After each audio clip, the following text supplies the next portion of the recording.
Meanwhile, can share with you, say, the good spirit of Ukrainian spring weather, sunshine, perfect, Yeah, quiet. finally. Yes. I'm glad to hear that.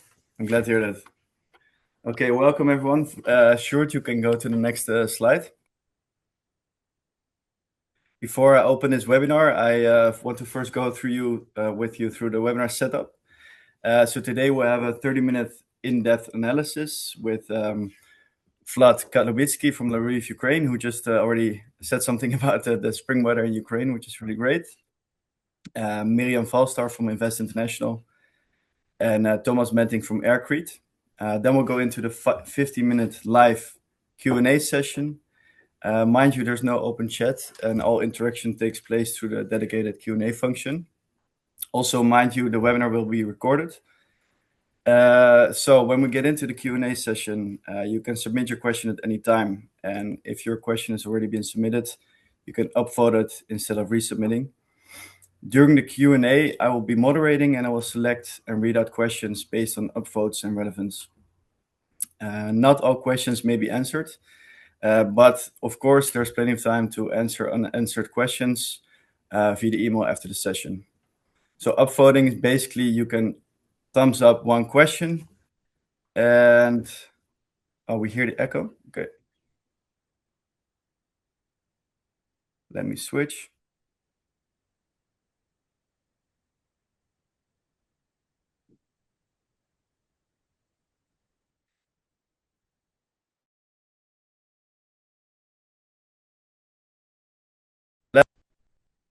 Can upvote questions, and through that way we can sort of select the most relevant questions for all of us. Next slide.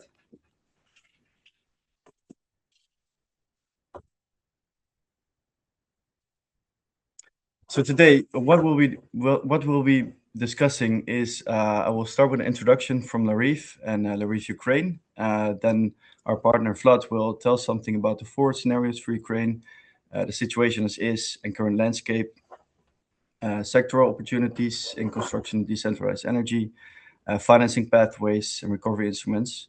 Then Thomas from Aircrete will highlight his project as a case study, and then Miriam will take it up on further and discuss the financing pathways from the Dutch side. I will close it off with the next steps, highlighting the LArive Business Forum, which is coming up, and then we'll go into the Q&A session. Next slide.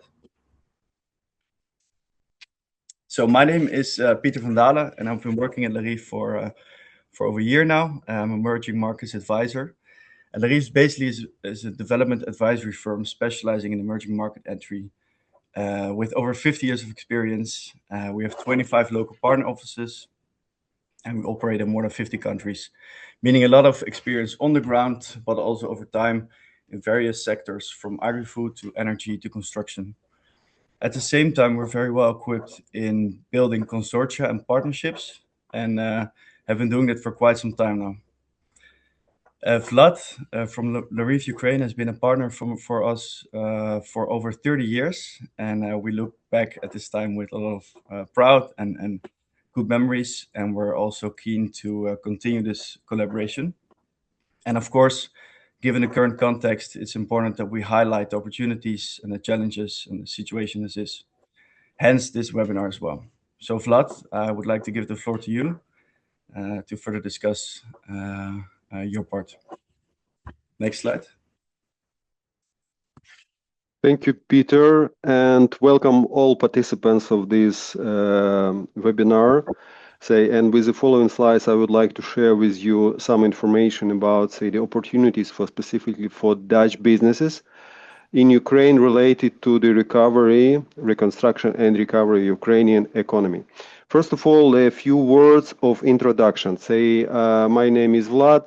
I'm a managing partner of company AIM, and AIM is LArive local partner in Ukraine. So what is AIM about? AIM is a company focused on business intelligence, market intelligence, and business intelligence services, providing in-depth market analysis, and we also have our own software lab providing building the the systems for decision driven, so information driven decision making. Sorry. We were established and founded in 2005. So we currently have more than 70 people, FTEs, consultants in Ukraine. They accommodate in 4 offices, two in Kiev, one in Kharkiv, and one in Poltava. Since that's the moment of establishing, we completed over 6,000 successful projects, and serving also the multinational and corporate clients. And you see the logos of some of them from the specifically from the construction sector on this slide. So we among those are Knauf, Philips, Signify, Bosch, Saint-Gobain, Kingspan. That's from the private sector, but we're also working for public sector. We work for EBRD, we work for the Dutch government, for Czech government, for Finnish, actually not a government, but governmental structures, and the Norwegian too. Traditionally, our expertise lies with the construction and building material sectors, but not limited to. But it happened historically. So we know everything about the construction materials, and what's related in that in Ukraine. Next slide, please. And one of our services are feasibility studies, in investment studies too. And while providing this advice, we mainly use currently 3 scenarios, because it was, I assume that is the main question from everyone: what will happen in Ukraine, and how, and where, and when. So, and one of the scenarios we use in our investment calculations is, the first one is a conservative scenario, which is actually also used by the World Bank, which sees, or predicts, the ceasefire next year, to 2027 or 2028, moderate market growth, also GDP growth, and EU integration beyond 5 years. That's one of the scenarios. We don't think, of course, we use it in our analysis, but we rather feel that's more realistic are the second 2 ones, so which we call active recovery or the transformational, where they see the ceasefire already in this year or beginning of next year. And with a bit different, those are different scenarios, so they differ mainly in amount of the investment into reconstruction and in other sectors. So the active recovery, we see the reconstruction around 100 billion during 5 years, and EU integration, again, 3-5 years post ceasefire. But I personally like, and I personally feel that it's really the best scenario, or we call it transformational scenario. It's realistic, where we see the ceasefire end of 2006, and we expect the investment, FDI, around 500 billion during coming 10 years. With the main 3 focus sectors as housing, transport, and energy. Of course, it will be, the focus on Build Back Better strategy. And we expect that the domestic consumption will be back to 2021 level in 3 years' time from now.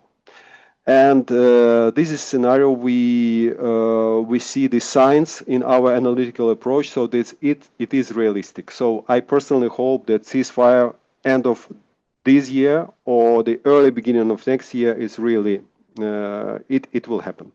It will happen. Next slide, please.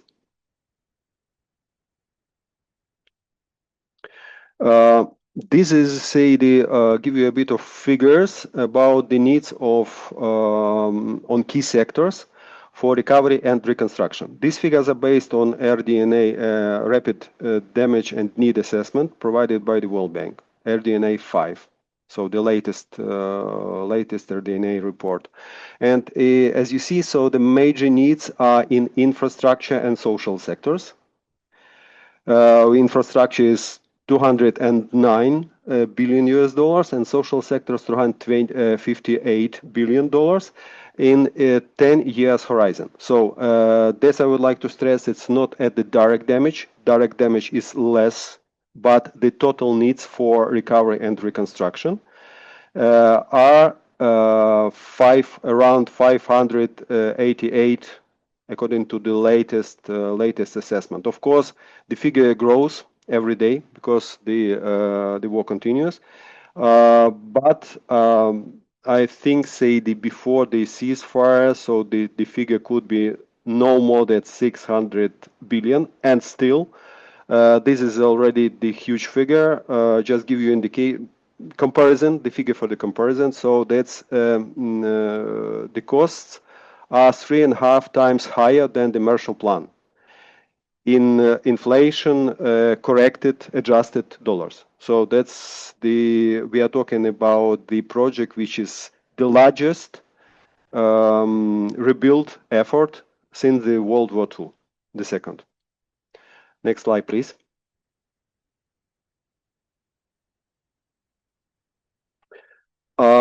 And in Ukraine, we are not waiting the ceasefire, we are not waiting the end of the war, so we already started the reconstruction.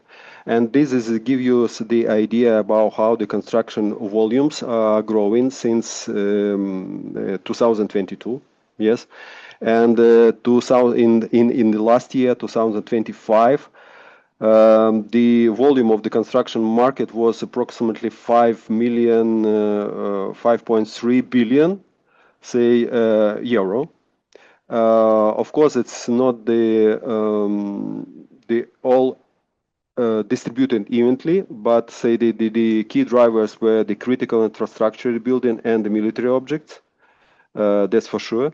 But still, as you see on the right side of the slide, say the new construction, which actually started in 2025 in different kinds of buildings. And you see there also houses, around 10,000 houses, apartment buildings, around 1,000, transport infrastructure objects and others, including the cafes, including the new hospitals, including new schools. So we are started rebuilding. Next slide, please.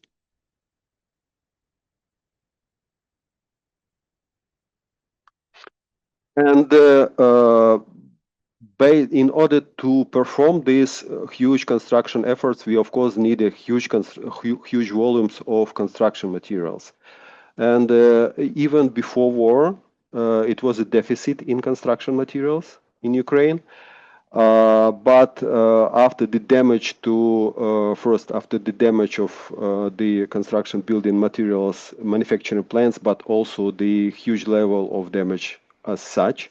So this is the deficit.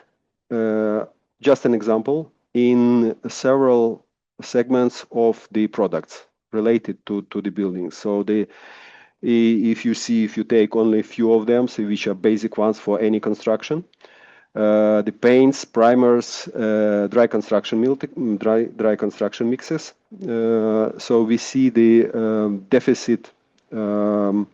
For instance, in gypsum-based dry building construction mixes is around 50%.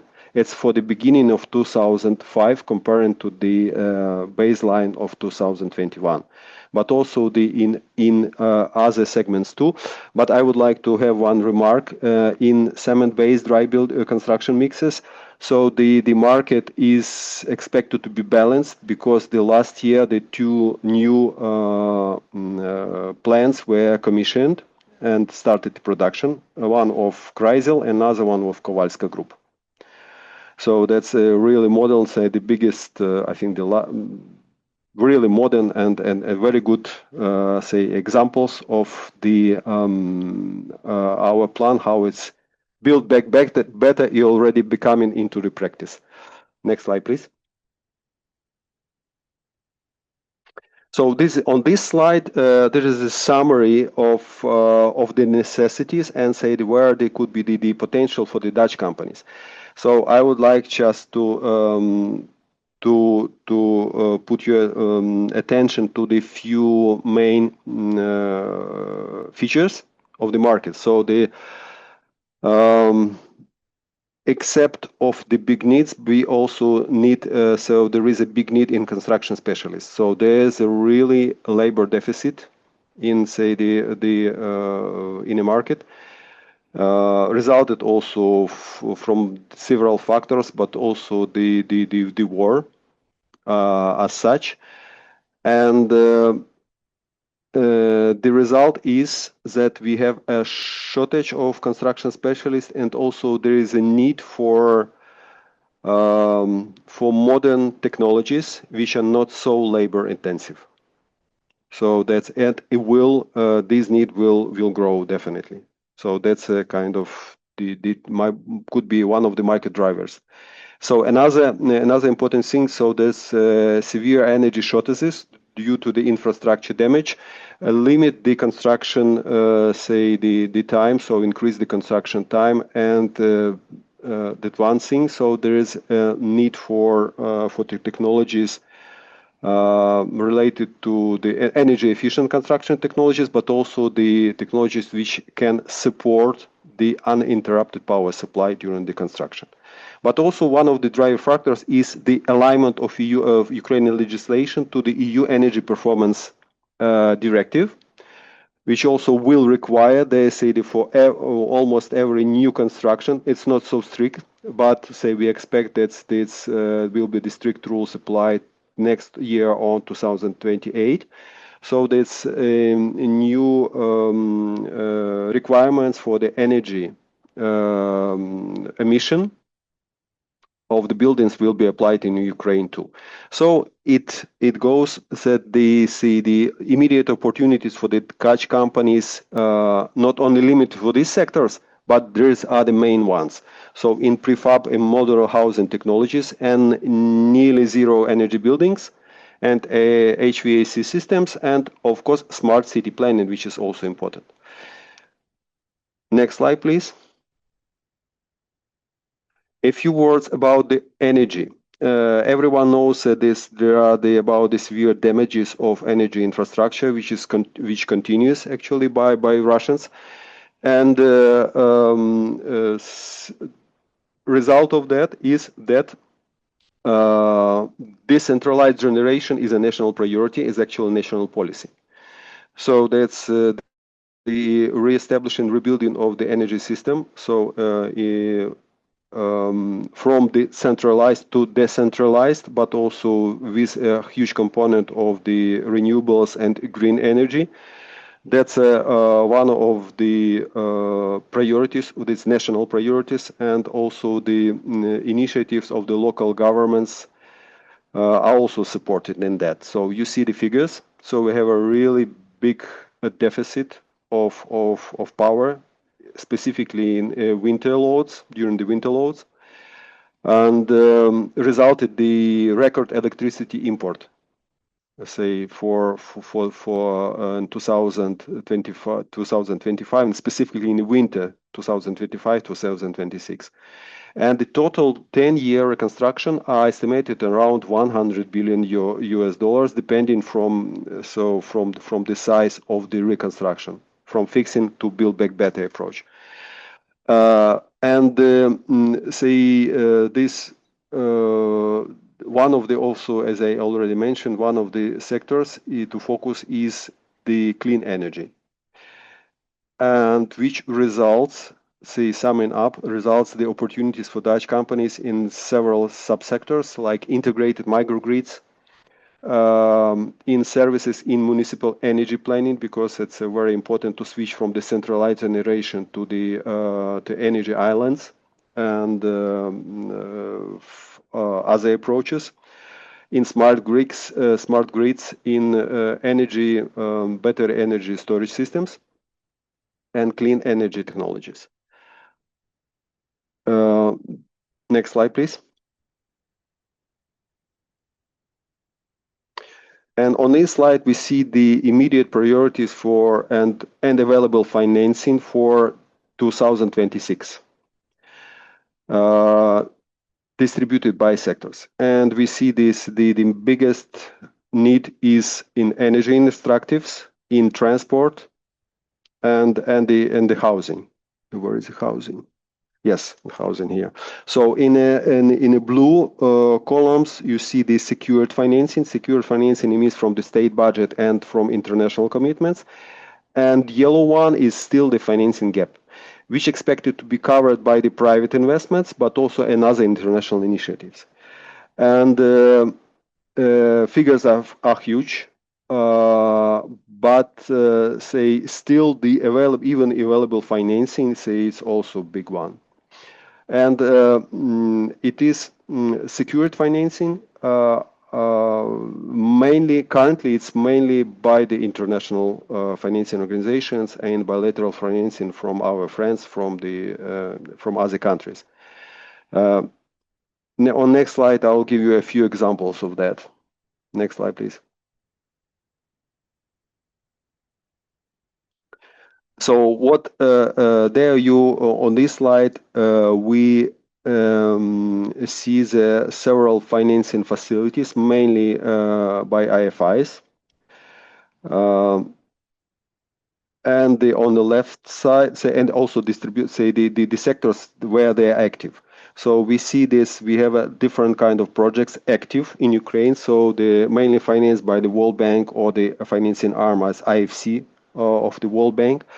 And say the projects which are relevant for any reconstruction efforts could be Prepare Ukraine. This is Prepare Ukraine. This is this abbreviation for preparation of resilient projects to advance recovery of Ukraine.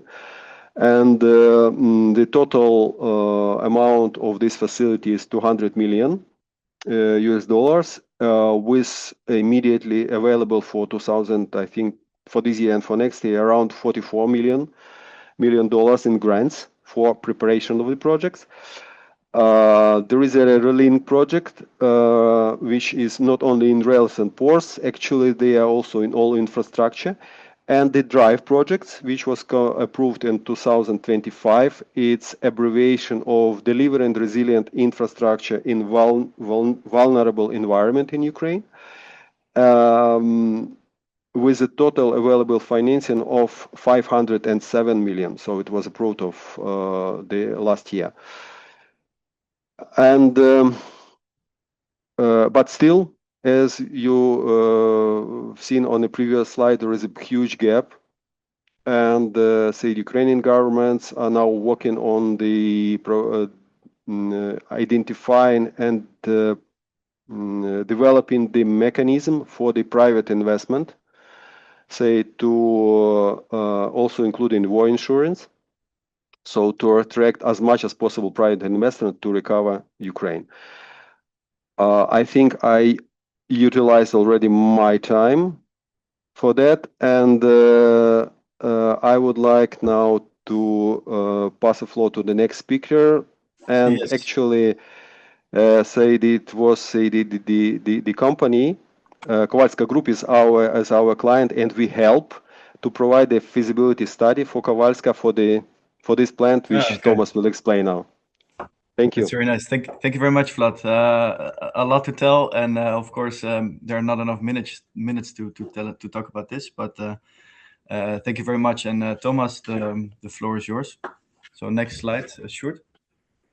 Thank you very much, everybody. Good morning. It's my pleasure to present you in a few words this business case or case study that we are currently executing in Ukraine. My name is Thomas Mentink from Aircrete in the Netherlands. We are a global leader in the technology supply for autoclaved aerated concrete, or in short AAC. We are from the Netherlands, and we deliver complete turnkey production plans to enable faster, energy-efficient construction materials. We do that worldwide, but today I would like to highlight our current project in Ukraine. At Aircrete, we do not just deliver technology, but we deliver solutions that help to reduce energy consumption, not only in the building material process, but also in the building itself. We do that by using lower material usage and support in the transition towards more sustainable construction methods. And you will all understand that's something that is currently critical in Ukraine. A good example is our collaboration with the Kowalska Group, as Vlad already pointed out. We are currently developing a state-of-the-art AAC production facility near Lviv, so in the west of Ukraine. And this plant will bring modern, energy-efficient building materials that support faster rebuilding, while creating also long-term economic value and local employment within Ukraine. All of that, as Vlad already pointed out, the needs are high. But these projects we do not do in isolation. They require a strong international partnerships. And that's where Invest International and Miriam, the next speaker, play a crucial role. Invest International made this project possible by providing a more than 30 million euro financing package that enables the export of our Dutch technology and expertise. But beyond just financing, their involvement also reflects the broader strength of corporations. Delivering the complete Dutch systems in complex, high-impact international projects. As a technology supplier, we at Aircrete,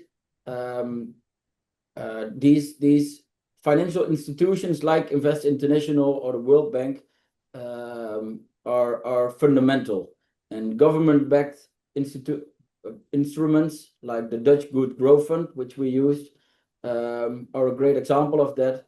So it's really the combination of innovation and Dutch technology and the financing capacity of the public-private cooperation that makes these projects work in the challenging times that we currently face in Ukraine, and that contribute to the global goals worldwide. In this specific case for Ukraine, the cooperation is especially meaningful, where it just does not only enable the reconstruction, but also smarter reconstruction, or in line with the Build Back Better strategy throughout Ukraine. That's currently happening. So the Kowalska project is a lot more than just a single investment. It's really the demonstration of how Dutch expertise of us as a Dutch technology exporter, supported by the strong financial backing from Invest International, can really deliver impactful results where it's needed the most. And I would like to pass the floor to Miriam to elaborate a bit more on the details and what's behind that. Thank you very much, Thomas, and good luck, Miriam. The word is yours. Thank you, Thomas. I think your Aircrete Kowalska example is really good to showcase what we can mean for Dutch companies.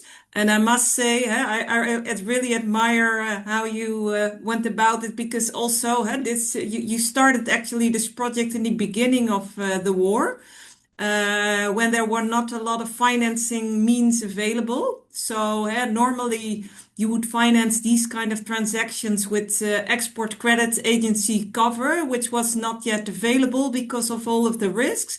So still in the end, we made it possible together. And I think it's good for the participants to know that Invest International is state-owned investment institution. And what we offer is export finance. So in the case of Aircrete Kowalska, it was the financing was based on an export contract, And it was actually, the loan was provided to Kowalska, but based on the export contract. So then we can actually directly pay the provider of the turnkey project, so Aircrete. So the loan proceeds can be signed directly to the exporter, and subsequently the buyer will pay back the loan. And of course, we run the risk to a certain extent, but we try to structure the financing adequately, of course. So this is one of the bigger financings we did, but I should highlight as well that we provide smaller tickets export finance via OHV. We hold a capital line there where we do transactions below 5 million based on an Artradius cover, which entails a 98% war risk cover. So for smaller transactions, you can also approach us. And then in the bigger schemes of things, we do not only provide the export finance for Dutch companies, but we also provide investment finance. So that's in general, it's term loans. So we have a couple of clients, for example, Bontrep, which we support in establishing their grain facilities in the Sumy region of Ukraine. But we also finance companies who are in manufacturing. So there's a company called Hatchstack who is manufacturing hatcheries and also gender sorting equipment. We finance them with about 8 million. So there's a large variety also in terms of the ticket sizes we can provide. Then we do provide guarantees to banks. So if a bank finds the risk too high in Ukraine, but you still are a solid company, we can also consider to guarantee based on a shortfall guarantee to your house bank, which subsequently can provide the loan while we guarantee part of the loss, potential loss, because of the high risk region. Startup loans we can do up to 600K. That's for companies who are in existence for less than 5 years and who want to expand also in Ukraine. And combination also, if companies do not know the market too well yet in Ukraine and they want to produce something for the local market, then we can see if we can provide some development capital to explore the market. And that is more a mezzanine product where if the project succeeds, then you need to pay it back. And if it fails, we can change it into a subsidy. So these are more or less the products we can offer for companies who invest in Ukraine. And of course, because we are Invest International and Dutch state-owned, there always needs to be this Dutch link. So therefore, it was really valuable for us, at least, that Thomas explained really good that for their projects, it's the Dutch technical assistance, but also the Dutch assets which go to Ukraine, which are financed by Invest International. Then at the same time, I was asked to dive a little bit deeper into the bottlenecks when we look at our portfolio companies and also related to the financing. So when we look at our current portfolio companies, what we see that in the beginning of the war, there was really a setback, but it was mainly because of the devaluation of the currency, especially when you would have local sales in Rizhna, and the revenues were really affected by the devaluation of the currency, while you still had to pay back the loan, of course, in euros. Moreover, there were also high risk and effects because of the martial law, and a lot of companies could not upstream the hard currency to other countries. This has eased quite a bit, so that's good. But what we see also is that if you talk about risk mitigation, that a lot of companies, of course, they do the investments in Ukraine. Of course, a lot of companies, they sell in Ukraine, but if you look at products which are developed or being sold outside of Ukraine, most companies hold offshore hard currency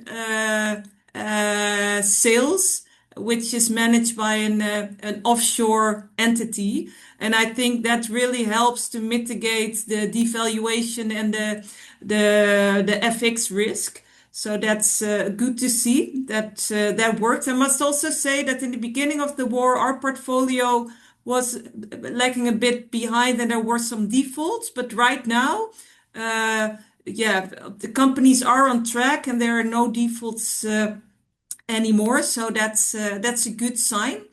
Also, when it comes to agriculture, I see good developments about risk mitigation. What you see in agriculture, that it's quite more easy to mitigate because you can, of course, diversify the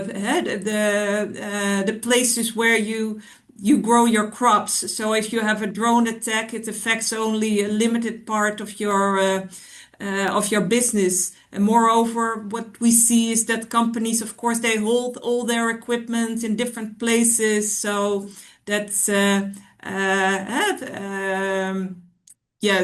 that makes it easier to control the risks. Let me see if there are other things which are relevant to mention, especially if you talk about manufacturing. But also I can imagine for reconstruction and the building industry, of course, it involves very high investments. And if this is attacked or bombed, then it's not easy to recover. So what we always ask companies, what if your production facility is hit? Are there alternative manufacturing possibilities? And that's how we try to at least see if there are alternative plans or sometimes also to develop worst case scenarios where companies need to replace their production facilities. So what more in general, this is what we see in the market, but still for companies, Dutch companies, it's difficult to find financing for Ukraine because what most companies don't want is that they want to run the risk with their activities or their operational activities in the Netherlands or somewhere else to cover the war risk. So right now, as Invest International, we're also looking to develop some funds where you don't structure a deal as commercial banks would do. So normally you would take recourse on assets in the Netherlands or somewhere else, and not only on Ukraine. You would ask also for corporate guarantees. You would ring fence the group in the financing structure, and these kind of things. We're trying to ease all the normal financing structures to make it possible for Dutch linked companies to invest in Ukraine. So also, because we also talk about energy projects here, what normally a bank would do is that the PPA of the power purchase agreement needs to at least have the length of the loan. And this makes it really difficult because PPAs in Ukraine can sometimes also be shorter. And these kind of things, we try to ease it to make it possible to also work with shorter PPAs. So we hope that on the relatively short term that we will be able to offer easier structuring financing structuring systems to make it possible for Dutch companies to tap into these and to make more investments possible in Ukraine. Yeah. So Thank you very much. It's Invest International. Yeah, thank you very much, Miriam. That was really interesting, and I think a broad coverage of everything that's going on in Ukraine right now from the Invest International side. Yeah, sure. Next slide. I think if we've basically seen the whole picture, right? We've gone from the forward scenarios to the necessities on the ground, the financing pathways from both sides. And basically seeing what's going on in Ukraine. And I think the question isn't whether there's an opportunity, but how you positioned for this opportunity. And what we've tried to highlight here today is a market proposition where all of this comes together. And LArive Business Forum is the place where this proposition comes together. And on the first day, we will dive into a formal consortium where you can meet Dutch peers to discuss financing as well as your project opportunities. And I think it's a great way to work together to de-risk the entry strategies and to strengthen the collaboration by moving together. On the second day, you will have the chance to engage in one-on-one sessions with the LArive Ukraine team, diving into different kinds of sectors regarding construction, building materials, decentralized energy, but also agri-food. So yeah, who is this for? Basically, anyone or any company who's evaluating entry into Ukraine's construction or energy rebuild sector. You're not sure yet how, you have the idea, you're looking for a partnership, and this is something for you. But also for companies who already have their existing network or some ideas or plans for the future, that this is something also for you. And at the same time, we're also looking for strategic investors and financiers teaming up with companies who are willing to invest in Ukraine, stay in Ukraine, build partnerships, and prepare for building back better Ukraine.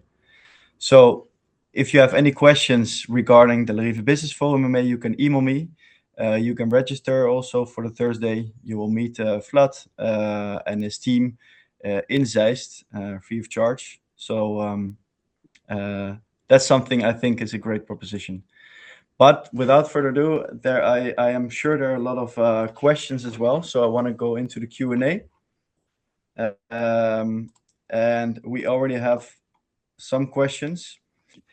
I think that let's go into an in-depth question first. I see that there are 2 thumbs up for the question. What are the opportunities for EU energy assets companies? Will there be a shift from Russian between brackets assets to EU asset standards? For example, switchgear, relay, protection, cables, etc. So I'm wondering for who this question is most suitable. Maybe Vlad can answer this, or Miriam. What do you think, Vlad? Yeah, I can start at least. So definitely, so that's a huge need for reconstruction now. At the level of the Ministry of Energy, so there are discussions on the concept as such, and energy concept of Ukraine. So because the whole energy system was built on the Russian standards or Soviet standards, so and has to be, if not everything can be rebuilt at once, so that has to be mixture. So but say according to the screening process, so we are as Ukraine are obliged to apply certain standards of EU, so which we will do. So however time horizon, say for the energy for the whole set, is, I think it's not in a short time, but in midterm. But that's I can start. Maybe Miriam we can add something. Well, I must say about the materials itself, I have a lack of knowledge, but if you, I saw the other question also on about the production side, if that will go outside of Ukraine.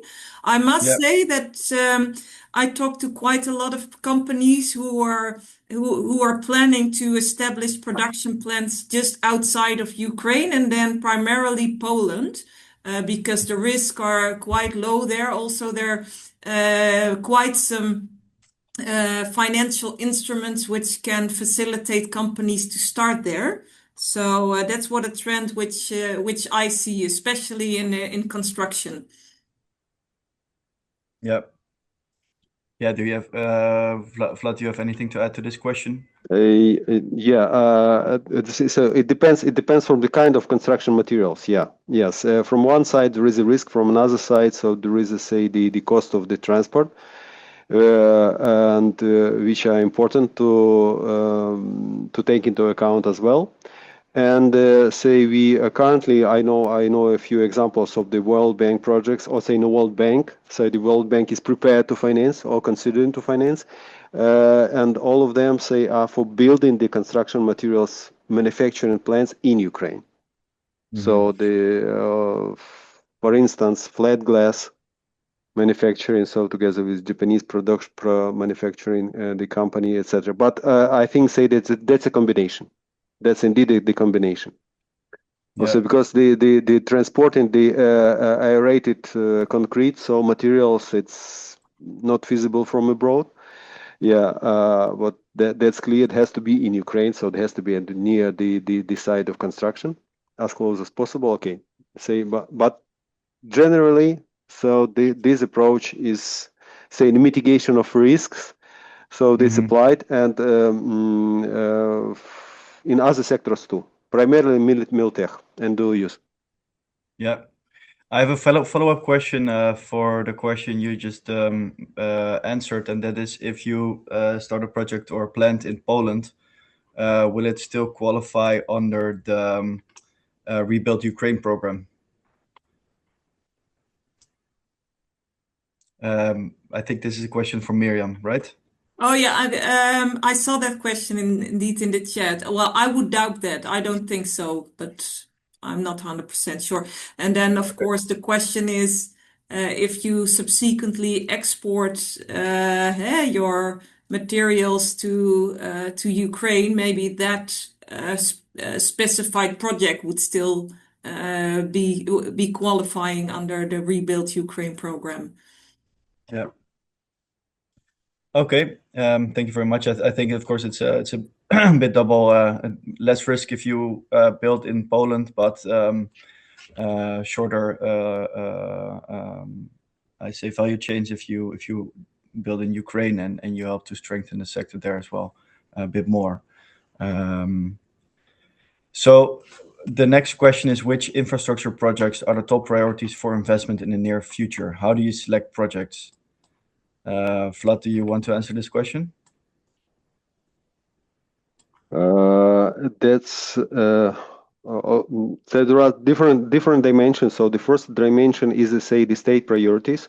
So, and there's there are the different agencies, so they are involved in that, and the cabinet primarily, say, the approving the priorities, say, for the reconstruction.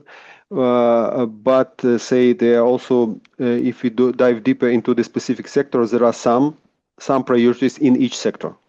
Which kind of projects are, say, they are considered as prioritized. But for the general information, say, there is, say, the open catalog of the projects, of the investment projects, say, which I can share, then, say, for the participants link, then they can see also in English available. Yeah. Yeah, exactly. Okay. I also have a question, actually, perhaps for Thomas. What was the single biggest surprise, positive or negative, during your factory build with Kowalska? Well, the biggest surprise was the starting of the war. In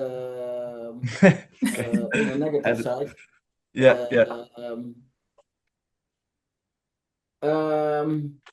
The positive surprise, to be honest, is the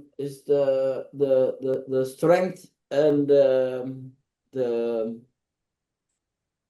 belief with the Ukrainian people on how they see this well, let's call it opportunity to build the country back better. We are a global operating company. We come in different, let's call it, challenging areas of the world, but Ukraine stands out on the opportunism that people have in okay, we get only one chance to do it good now, and that's what surprises us the most, and what we think is a very good good mentality to have. And yeah, of course, also the strength to start with these kind of projects and the reconstruction, while there is still no peace and quiet throughout the country. So that's a very positive thing that yeah, surprised us. Yeah, yeah. And looking back now at how the process went, yeah, I've spoken to you already a bit. For you, it seems positive, right? All in all. Yeah, we are happy to do it. We are happy to look for other new opportunities as well. Yeah, as I already shortly explained, it's really a good thing on all sides, you know. We don't only export machines, but we export an opportunity to build a local factory for local employment, but also with that employment to build a better Ukraine. With green materials, with efficient building procedures, high quality materials. So yeah, we are indeed very positive. Yeah. Yeah. Thank you very much. And I have one more question. Basically, it's saying, as it is understood that Ukrainian commercial banks do provide debt to local buyers of assets projects in the field of energy, what can Invest International add there, on top of a fallback guarantee covering the bank risk? Yeah, so Invest International, we can, if it relates to Dutch linked investments, then we can provide export financing for energy projects, just like we did in the case of Aircrete Kowalska. But that's not the only thing. We can also provide term loans. So for the investment itself, directly to the shareholding companies, which normally we prefer that when it's Dutch linked, that we provide it to the Dutch company, with subsequently via intercompany loan triples it down to the Ukrainian subsidiary. Yeah, so it's in different ways that we can provide the financing for projects in energy. And what we're trying to do is to ease a little bit the way that normally a bank would push the risk to the company. So we are trying to see if we can more or less share the risk, which normally is not done by commercial banks. Yeah. Thank you very much. I have one rounding off question for whoever wants to answer this question. And I think it's let's say we're 5 years ahead now. We're organizing this webinar in 2031. What would be something you would want to point at us and say, I'm very proud that this happened. This is a Dutch-Ukrainian collaboration, something we from Invest International or Aircrete or AIM have achieved. What would it be? Who wants to answer this question?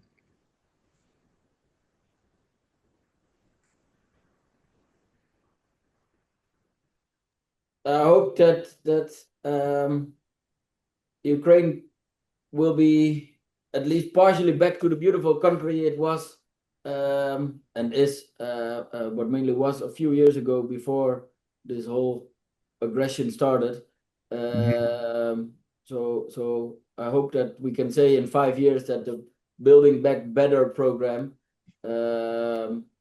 really delivered. And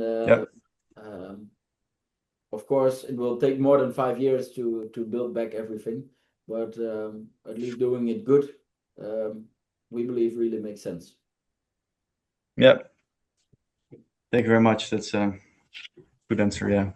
Vlad, I would like to add just a few things. So the war, say, okay, from my personal feeling, also the professional, but also personal feeling. So that's this war changed us completely.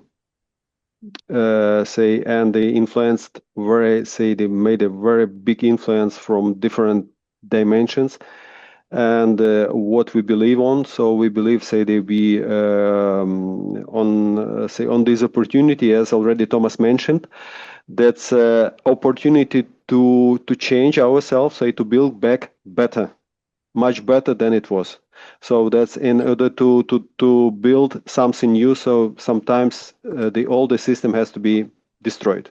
So that's, and say, with the help of our neighbors, we started this process. So, and now we are really motivated. We are really hope. That's not a hope. We are really sure that it will happen, and in the coming 5-7 years. So, and we see the really good signals that it will really happen. So it's not only belief, but also the same analysis, because I can say it as a business analyst, so to say.